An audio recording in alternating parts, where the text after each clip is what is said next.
అందరికీ నమస్కారం అండి. చిన్నవి 2 పద్యాలు చెప్తాను. చదువుది ఎంత కలిగిన రసజ్ఞత ఎంచుక చాలకున్నా నా చదువు నిరర్థకం.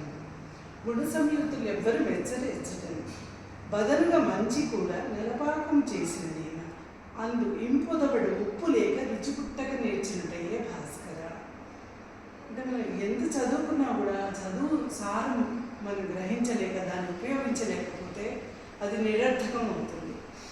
అది ఎట్లా దాన్ని ఎవరు మంచి విద్వాంసులు కానీ మంచి పండితులు ఎవరు కూడా దాన్ని మెచ్చారు. అది ఎలా అంటే ఎంత బాగా వంట చేసినా అందులో రుచినిచ్చే ఉప్పు లేకపోతే ఎవరికీ నచ్చదు. అదేవిధంగా చదవటమే కాదు, మనం దాన్ని సారం గ్రహించుకొని దాన్ని ఉపయోగించుకోవాలి. కొంచెం 10 మందికి ఉపయోగపడేట్టుగా మనం ప్రయత్నించాలి. ఇది ఒక పద్యం.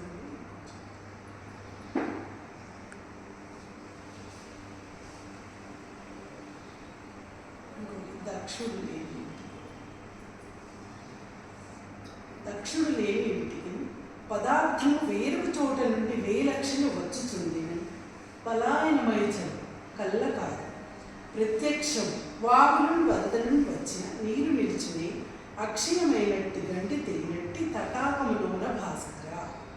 అంటే చెరువులు దక్షుడు లేని ఇంటికి అంటే ఎవరైనా ఇంట్లో దక్షత తీసుకొని ఆ సంసారం కానీ ఇల్లు కానీ చక్కబడి చూసుకోకపోతే ఎంత డబ్బు వచ్చినా ఎన్ని సంపదలు వచ్చినా అవి నిలబడవు. అలా వస్తూ ఉంటాయి, వెళ్ళిపోతూ ఉంటాయి.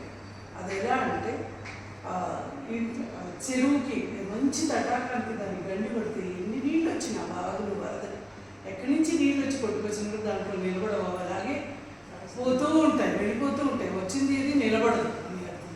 ఇప్పుడు కూడా ప్రజెంట్ డేస్కి అన్వయించుకోవాలంటే యాక్చువల్గా మనం ఏవేవో కొంటూ ఉంటాం. అది వస్తుంది, ఇది అమెజాన్, ఫ్లిప్కార్ట్ అని రకరకాల వాటిలో కొంటూ ఉంటాం. ఒక్కొక్కసారి అది అవసరమా కాదా అని కూడా చూసుకోవాలి. వస్తూ ఉంటే మళ్ళీ వద్దులే, యూజ్ లేదని పడేస్తుంది, దాంతో ఉపయోగం లేదు, అది వాడట్లేదు. అలా కాకుండా కొంచెం దక్షతతో వ్యవహరిస్తే మనం ఏం చేసినా కూడా అది మనకి ఇంటికి కానీ ఒంటికి కానీ మంచిది అని అప్పుడు ఎప్పుడోనే భాస్కర్ గారు చెప్పారు.